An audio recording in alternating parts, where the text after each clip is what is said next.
What's up, Cowboys Nation? Welcome back to the channel. If you love the star, if you bleed silver and blue, then smash that like button because today we're diving deep into everything that went down at the Cowboys joint practice with the Los Angeles Rams.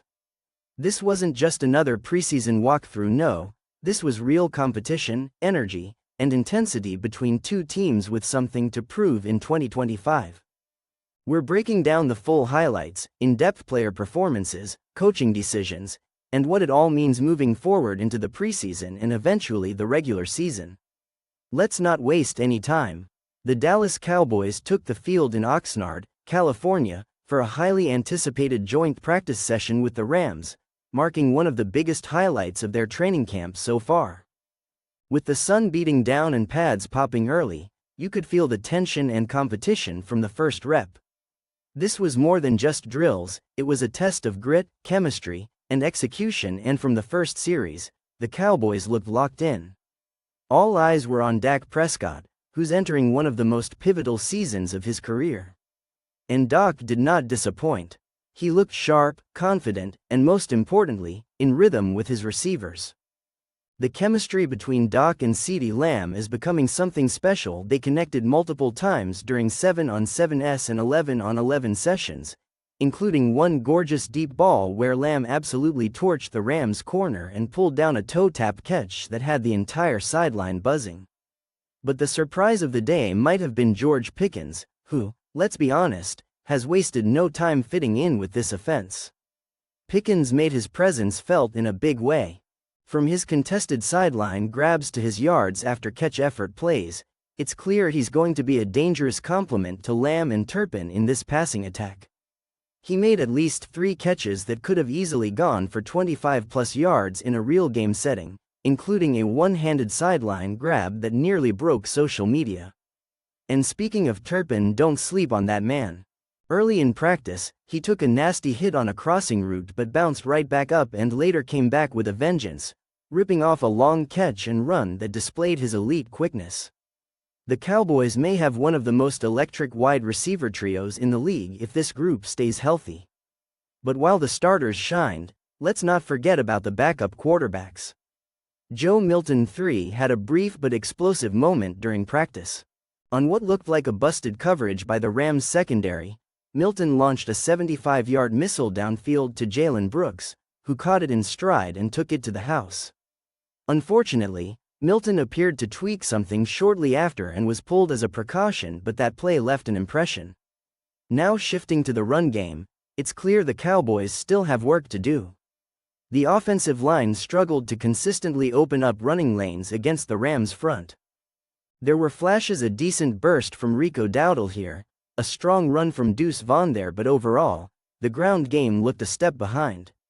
Whether that's due to blocking miscommunications or just the physicality of the Rams' front seven, it's something the Cowboys need to address fast.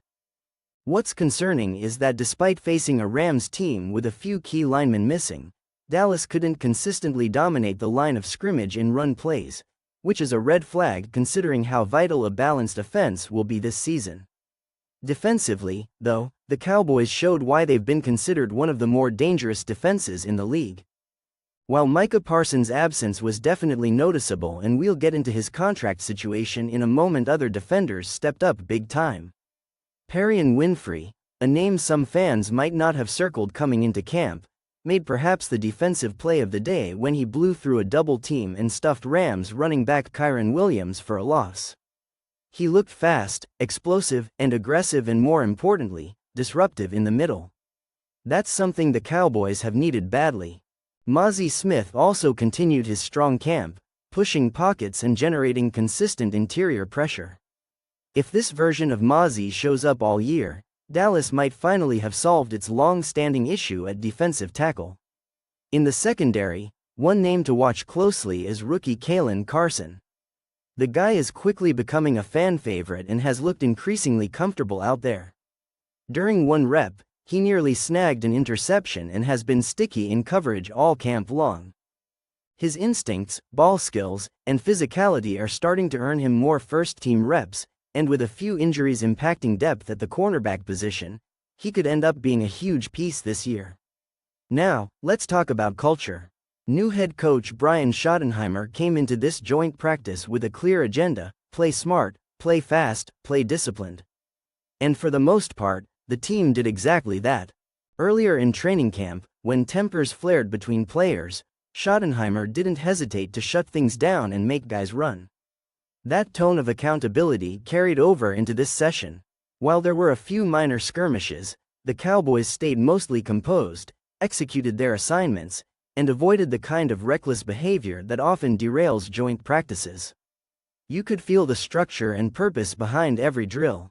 It was clear that Schottenheimer, in his first camp as head coach, wanted to make a statement, and that statement was discipline wins. However, the elephant in the room remains Micah Parsons. The Cowboys' star edge rusher has reportedly requested a trade amid contract tensions, and his limited presence at practice has sparked concern across the fanbase. Without Micah wreaking havoc, the defense lacked that signature spark at times, though players like Sam Williams and Durance Armstrong did their best to bring the heat. It's a delicate situation. Jerry Jones has been quiet, and Parsons' agent has yet to receive a formal offer. With the preseason opener just days away, fans are right to be worried about whether No. 11 will be on the field week 1. His impact is undeniable, and his absence would fundamentally change the ceiling of this team. Still, the rest of the squad is pushing forward, and there were plenty of positives to take away. In particular, the communication on defense looked strong, the tackling was physical, and the overall energy was high. You could tell this team came in ready to compete, and while it wasn't perfect, the overall performance was encouraging. As for special teams, there were fewer reps shown in open sessions, but Brandon Aubrey continues to be reliable, drilling his field goals from various ranges. The punt return game, spearheaded by Turpin and rookie Wr. Ryan Flournoy, looked decent in live reps, and while it wasn't the flashiest part of the day, it's another piece that could tilt close games this season. Looking ahead, this joint practice now sets the tone for the Cowboys' upcoming preseason games. With rosters needing to be trimmed soon and roles still up for grabs, this was more than just a showcase, it was a measuring stick. Players like Winfrey, Carson, and even Pickens have made loud statements, and others will need to step up or risk being left behind. And for the coaching staff, this film will be invaluable as they finalize depth charts, tweak schemes, and begin game planning for the regular season. The sense around camp is that this Cowboys team is hungrier than they've been in years. Coming off a frustrating end to last season, there's a renewed urgency, a different level of focus. Whether that translates into postseason success remains to be seen, but the ingredients are there. If Dak continues to look sharp, if Lamb and Pickens build on their growing chemistry, if the defense continues to swarm even without Parsons, this team could be dangerous. But there's still a long way to go. Preseason games, roster cuts, potential trades, and the Micah situation, all of it will define the next few weeks. So for now, we keep watching, analyzing, and hoping this team turns potential into performance. That's all for today's video, but I want to hear from you. Drop your thoughts in the comments below. Who impressed you the most during joint practice? Are you concerned about the running game? And how worried are you about Micah Parsons possibly holding out? Let's talk about it. If you enjoyed this breakdown and want more Cowboys content all season long, hit that like button, subscribe to the channel, and smash that notification bell so you don't miss any updates. I'll be back soon with full preseason coverage, in-game reactions, and breakdowns of every roster move and trade rumor. Until then, stay safe, stay hyped, and as always,